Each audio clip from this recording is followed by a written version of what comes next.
So what's up mga kaagrisan, meron po tayong mga napansin na mga sisiw na matatamlay, kaya magbibigay po tayo ng Doximol. So ito meron pong chlorotetracycline HCl, doxycycline HCl plus paracetamol plus thiamulin H fumarate. Then meron din po itong vitamin B1, vitamin B2 at vitamin B6. So galing na all in one. So ito ay bagot mas pinagaling na Doximol ng Firmabet, alang angat, alang tapat. So napakainam po nitong gamitin sa prevention para po hindi maghalak sikat sipon ng ating mga manok.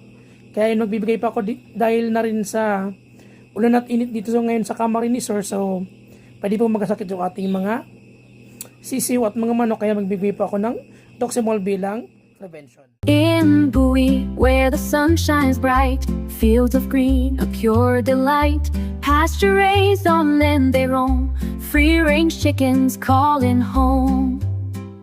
Joyful days in Camarine and Surf, chill and serene, forever pure. Nature's chorus plays along in this farm where hearts belong. Clucking softly